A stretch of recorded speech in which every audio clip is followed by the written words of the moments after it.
E os deputados de oposição concluíram um requerimento para a instalação de uma nova CPI. A comissão deve analisar decretos de Lula que beneficiam a OEI, a Organização de Estados Ibero-Americanos. Trata-se de um montante de 710 milhões de reais, divididos em 21 contratos e acordos com órgãos estatais. As assinaturas já começaram a ser recolhidas. A investigação pode manchar ainda mais a imagem da Presidência da República, já que a OEI é ligada diretamente à primeira-dama, Janja da Silva. Ela chegou a exercer o cargo de coordenadora da Rede de Inclusão e Combate à Desigualdade e atua como uma espécie de garota propaganda dos eventos internacionais no país, como a COP30, que será realizada em Belém. Segundo o Estadão, a OEI cobra uma taxa de administração de 10% do valor dos contratos autorizada pelo governo Lula. Além disso, a entidade também obteve o aval do governo para conduzir algumas contratações sem licitação. O Tribunal de Contas da União também já foi acionado num documento que leva a assinatura de diversos parlamentares. O grupo pede a adoção de medida cautelar contra os gastos desenfreados e sem licitação. Carlo Cauti, tem vários pontos aqui para a gente destrinchar dessa informação, caso grave. Essa OEI, que é a Organização de Estados Ibero-Americanos, uma entidade internacional, segundo o Estadão denúncia, já fechou 21 contratos no valor de 710 milhões de reais com 19 órgãos do governo federal. E aí o governo contrata a OEI para organizar eventos como, por exemplo, a COP30 em Belém, e também a cúpula do G20 que ocorreu no ano passado. Tem também um detalhe nessa história, que antes o valor da taxa de administração cobrada era de 5%. Via decreto no governo Lula III, dobrou a taxa de administração. Hoje o governo paga 10% para a entidade organizar eventos da magnitude, da COP30, que será organizado em Belém. E aí, para coroar a cereja do bolo, temos aí a primeira-dama, Janja da Silva, que tinha um cargo, parece que não tem mais, mas funciona como uma garota propaganda aí da OEI. Explica o caso pra gente. Vamos lá, bastante complicado, bastante coisas para falar. Primeiramente, 10% de 700 e tantos milhões de reais é uma grana. E o problema é que a gente não sabe o que é feito com esse dinheiro depois que a OEI pega essa grana, porque simplesmente o TCU, o Tribunal de Contas da União, não tem competência nenhuma para saber o que está sendo feito com o dinheiro que a OEI vai administrar, vai eventualmente fazer outras licitações, etc. Mas o ponto é justamente esse. Esse caso tem todas as características para se tornar um novo mensalão ou um novo petrolão. Mais um caso de corrupção envolvendo o PT e o governo, um dos governos do PT. O que aconteceu? O governo Lula vai organizar a COP30 lá em Belém, no Pará. E deu para a OEI, sem nenhuma licitação, sem nenhuma... Deu assim, faz você, organiza você a COP30. Já por si só, isso seria no mínimo complicado de defender. A OEI, sendo uma organização internacional, não responde ao TCU. O TCU não tem competência para analisar as contas da OEI, para fiscalizar o que está sendo feito com o dinheiro que a OEI recebeu.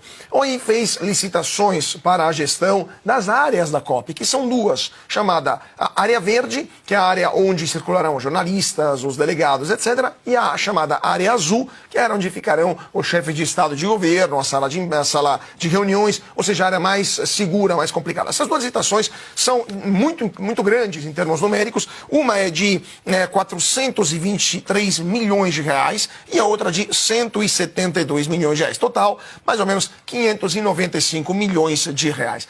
Quem ganhou essas licitações foram empresas, entidades que não têm nenhuma experiência na organização de eventos como esse. São empresas que organizavam palestras no passado, são empresas que faziam atividades de web marketing. Não são empresas que são capazes de organizar mega eventos como esses. Mas o problema fundamental é que essas licitações foram feitas, de novo, sem o controle do TCU, e as empresas que ganharam essas licitações são empresas que fizeram uma proposta que 50% do valor dessas licitações, ou seja, o lote era de 420 milhões, ofereceram 211. Só que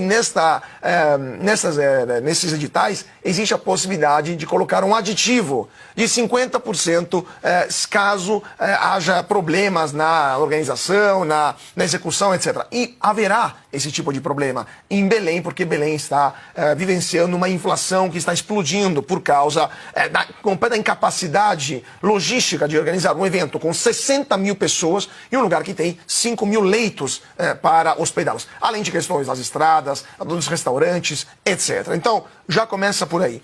A parte ainda mais grave então, além disso, então, a incapacidade, a impossibilidade de realizar esse evento, que se tornará inexequível. Esse contrato não vai ser exequível pelas empresas que ganharam, porque elas não vão ter a capacidade de fazer isso. Mas, além disso, a parte mais grave é que a OEI tem também ligações com o próprio governo Lula. Porque na OEI, quem mandava na OEI aqui no Brasil até poucos meses atrás era uma pessoa que hoje está trabalhando no governo Lula, que é o Leonardo Barchini, que hoje é secretário executivo do Ministério da Educação. Ou seja, o cara sai do OEI, vai para o MEC e agora a OEI ganha essa enxurrada de contratos com o governo federal e também agora esse mega contrato para a COP. No mínimo, estranho. E, de novo, o TCU pode fazer muito pouco nesse caso por causa do fato de que a OEI é uma entidade internacional. E, por último, Paulo, só estou dando alguns exemplos, mas a gente vai relatar isso nessa semana aqui na Revista Oeste. Essa licitação previa, como todas as licitações no Brasil, a necessidade de que as empresas que participassem apresentassem uma garantia, ou seja, tinha que ir num banco, falar ao banco, olha, eu vou fazer um seguro com você, um banco, uma seguradora, e no caso não consiga realizar essa obra, você paga esse seguro e a outra empresa realiza essa obra. Pois bem, essas empresas apresentaram um contrato com um banco que não é banco, que se chama Danke Bank, que o próprio Banco Central disse que não pode realizar esse tipo de operações e que tem um capital social muito menor do que o seguro de centenas de milhões de reais necessário para cobrir a eventual incapacidade dessas empresas de realizar essa obra. Ou seja, e poderia continuar por uma hora falando sobre esse caso, mas o tempo aqui, infelizmente, nos impede, mas está tudo errado. Está tudo errado, mais uma vez, assim como no caso de Itaipu, que relatamos numa capa recente aqui da Oeste, no caso da COP também, temos sérios problemas de transparência, que não existe com a gestão do dinheiro público,